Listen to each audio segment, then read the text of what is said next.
강경에서 가장 높은 옥녀봉은 그때도 가만히 이 자리에 서서 화려한 강경의 역사를 내려다보고 있었습니다.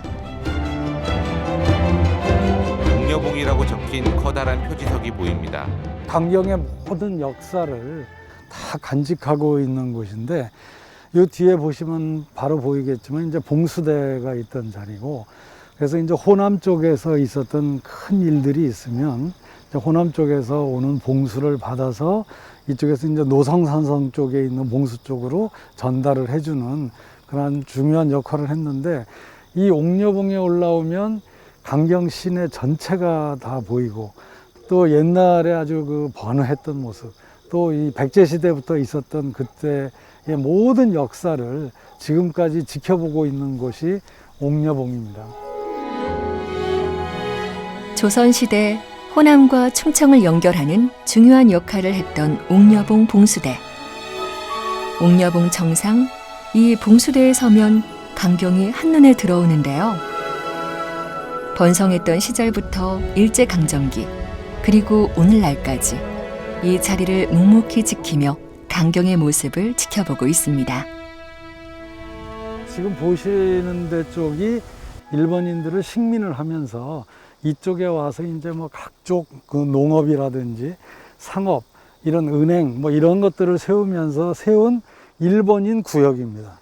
그래서 제페니스 섹션이라는 표현으로 해가지고 1918년에 SR 빈튼이라는 감리교 목사가 와가지고 강경에 몇 달 동안 머물면서 사진을 찍었는데, 그 사진들에 보면은 뭐 멀리 타워가 그 탑이 보이는데 그게 뭐 농민은행이라든지 또 강경 시가지 모습, 다른 여러 가지 사진들을 그렇게 많이 남겨놨었습니다.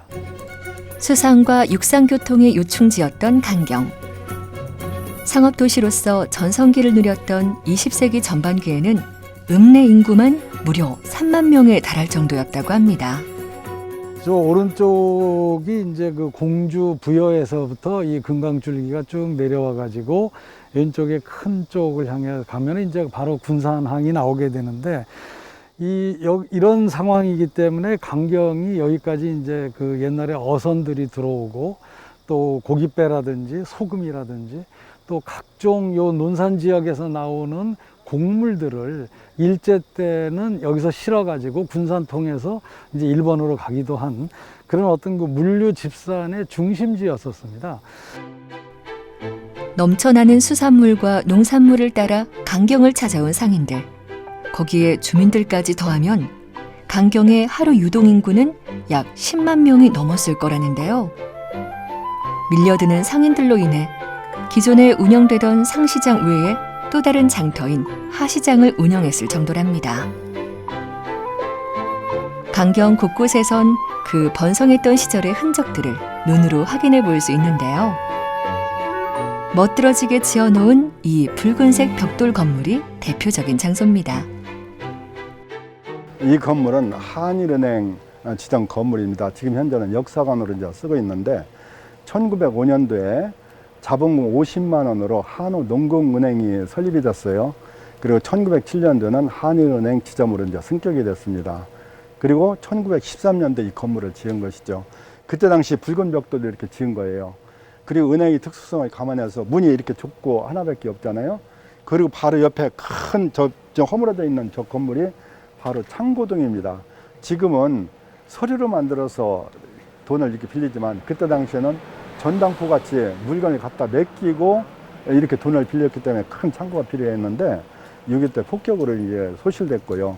저기를 보면 한일은행이라고 썼던 것이 동일은행처럼 이렇게 또 바꿔졌어요. 저걸 고친이라고, 영어로는 동일이라고 이렇게 써 있죠. 강경으로 몰렸던 엄청난 자본의 상징과도 같은 옛 한일은행 건물. 구석에 두툼한 금고가 그 시절 얼마나 많은 돈이 오고 갔을지 짐작케 합니다. 검은색 두꺼운 문을 가진 옛 금고가 보입니다. 강경의 변화에 맞춰 이곳도 수많은 공간으로 변모했는데요. 문화재로 지정된 지금은 강경 사람들의 옛 모습을 살펴볼 수 있는 전시관으로 운영되고 있습니다.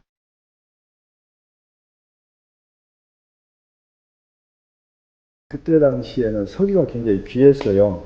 자전차에다 이 싣고 석유 장사들이 다녔습니다. 석유 사세요, 석유 사세요. 그러면은 그때 당시에 5원이나 10원 정도 주고 석유를 사가지고 저기다 석유골로에다 넣기도 하고 이런 등에다 넣고 그래서 불도 밝히기도 하고 그때 당시에 이 자전차에다 싣고 다니면서 장사하던 이 석유통이라는 거예요, 이게. 우리 아버지 어머니 때 쓰던 거, 일던 거 그대로 전 절구통이라든지 이런 분들을 그냥 갖다 놓은 거예요. 놓고 보면은 저희들이 이제 정리보다는 그냥 이 상태로 놓으면은 많은 분들이 오셔서 아, 맞죠, 이거 우리 때 썼어, 이거 그거야. 이런 부분 때문에 우리가 굉장히 그분들을 고마워하죠. 하얀색 도자기로 만든 호롱이 보입니다. 역사에 묻혀 잊힌 과거가 아니라 그 시절을 기억하고 그리워하는 이들을 위해 마련된 추억의 공간 강경역사관.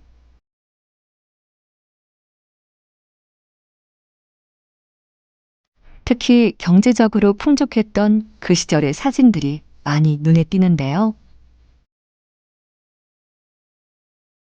이러한 자료들은 강경에서 나고 자란 한병수 실장에게도 특별한 추억으로 다가옵니다. 옛날 생선을 널어놓은 건데 오직하면 우리 강경에는 개도 조개를 물고 다닌다고 했겠습니까? 이렇게 생선이 굉장히 흔했고요. 저기 그때 당시에는 그 조기를 서에서 잡은 싱싱한 조기를 고사리에 넣고 지지면 기름이 통통 떠가지고 그 먹던 기억이 아주 새롭고 지금도 그 생각하면 조기만 봐도 굉장히 좋아요. 조기가 얼마나 흔했으면 개도 조기를 물고 다닌다는 우스갯소리가 있었을까요? 당시 강경에 생선이 얼마나 흔했을지 짐작이 갑니다.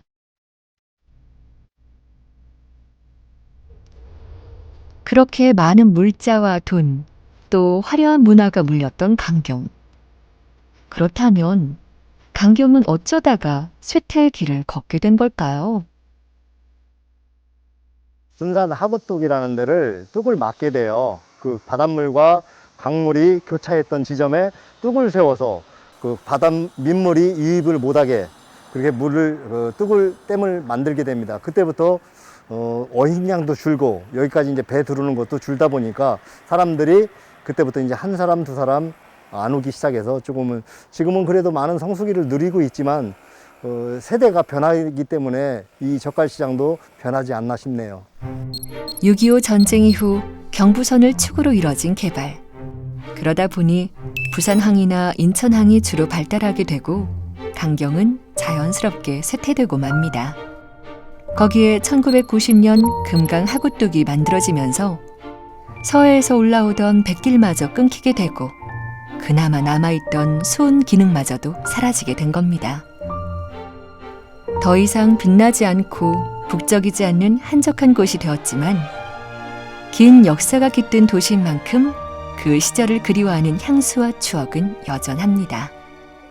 저는 지금도 어떤 그 단골집이 있는데 그 집에 가서 이렇게 그 젓갈을 한 10여 가지를 주는데 그 집이 약간 저는 굉장히 기억에 남고 그래서 젓갈마다 전부 이름을 해가지고 이건 무슨 젓갈 해서 해주는데 그래서 어렸을 때 젓갈 때문에 여기 와서 아주 맛있는 젓갈을 사가기도 하고 먹고 가기도 하고 그랬습니다. 태어나면서 살았으니까 지금 제가 5대째 살고 있어요.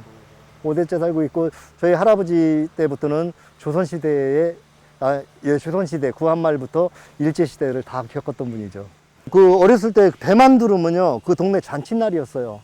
배만 두르면 막 여기 안악내들을 할 거 없이 사람들이 쭉 깔려가지고 생선을 좀이라도 싸게 그리고 덤을 많이 얻어갈 수 있게 그래서 그때부터 강경이라는 데가 새우젓이니 뭐니 덤 문화가 발달이 됐던 것 같아요.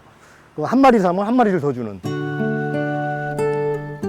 정과 사람이 넘치고 먹을 것과 돈이 넘쳐나 부족할 게 없었던 도시. 하지만 지금 강경을 찾는 사람들의 발길은 예전 같지 않습니다. 사실 도시가 점차 작아지고 쇠퇴하는 건 비단 강경만의 이야기는 아닙니다. 우리나라 같은 경우는 한국전쟁 이후에 그 많은 도시들이 파괴되고 그리고 이제 60년, 70년, 80년 경제 개발기를 거치면서 또 많은 도시들이 생겨나고 확장되는 그런 시간들을 가졌잖아요. 그런 이제 시간들이 2000년대 이후에 이제 들어서면서 그 안에 이제 기존에 있었던 그 도심이 쇠퇴되는 그런 상황들이 이제 많이 발생을 하고 있고요. 그 지역에 갖고 있는 어떤 역사 자원들 또는 건축이나 도시 공간 자원들이 어떤 것들이 있는지 발굴을 해주고 그런 것들을 이제 콘텐츠화해서 그 지역의 어떤 활성화의 요소로 그렇게 활용을 할 수 있게끔 도심 공동화를 극복하고 침체된 경제를 개선하기 위해 시행하는 도시재생 사업. 물리 환경적으로만이 아니라 산업, 경제, 사회, 문화적으로 도시를 다시 활성화하는 것을 말합니다.